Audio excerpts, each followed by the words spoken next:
Do you feel that carbs are the devil to weight loss and that the only way that you can lose weight is by cutting them out? In this video, I share my top 3 tips to allowing carbs in your weight loss journey without hindering your goal.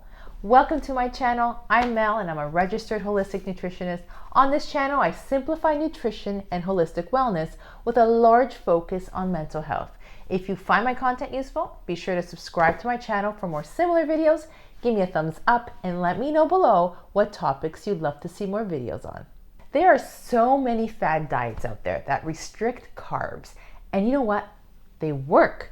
Shortly after you begin cutting your carbs out, you see change, and that change becomes addictive. Because before you know it, your friends and your family are noticing and they're paying you all these compliments, and you just don't ever want to welcome carbs back into your home again. The reality, my friends, is that you can still lose weight by reducing your carb intake in a healthy way. It will likely take you longer than other diets, but you're going to keep the weight off because you did it in a realistic way, and your body likes slow and steady change. Studies have shown that after 1 year, those on carb-slaying diets and those on moderate carb-reducing diets will both lose the same amount of weight because the weight loss levels out. The difference is the person who restricted their carbs and eventually starts eating them again will put the weight back on very quickly. So how does one establish a good relationship with carbs during weight loss? It's simple. Here are my top 3 tips. Tip number 1, eat nutrient-dense complex carbs. These include sweet potatoes, quinoa, brown rice, buckwheat, all of that, and not simple and processed carbs like chips and donuts and cookies. Your body needs good carbs to function, so by cutting them out, you're actually stripping your body of the necessary vitamins, the minerals, the phytonutrients, and the fiber it needs. And sooner or later, your body's going to remind you. Number 2, portion control. Remember that carbs aren't just in the rice or the potatoes you eat, they also exist in your favorite fruits and vegetables.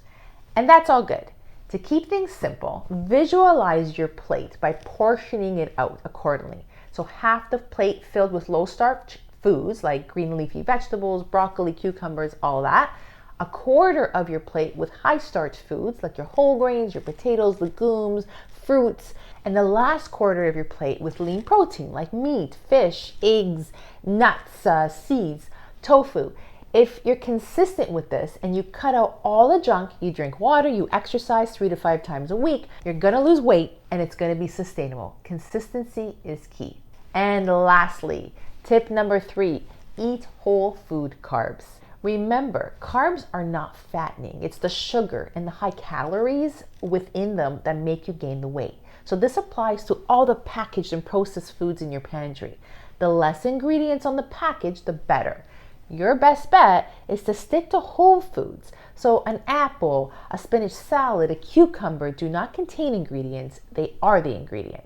So they make up good parts of a meal and are considered whole foods. Also remember that just because food is healthy, it doesn't mean that you can eat a ton of it. Because if your caloric intake is higher than your output, regardless of whether or not the food is healthy, you're gonna gain weight. Guys, I hope these simple tips help you see that carbs are an integral part of life and that weight loss is still possible if the right carbs are chosen and eaten in good moderation. Thanks for watching, everyone. See you in the next one.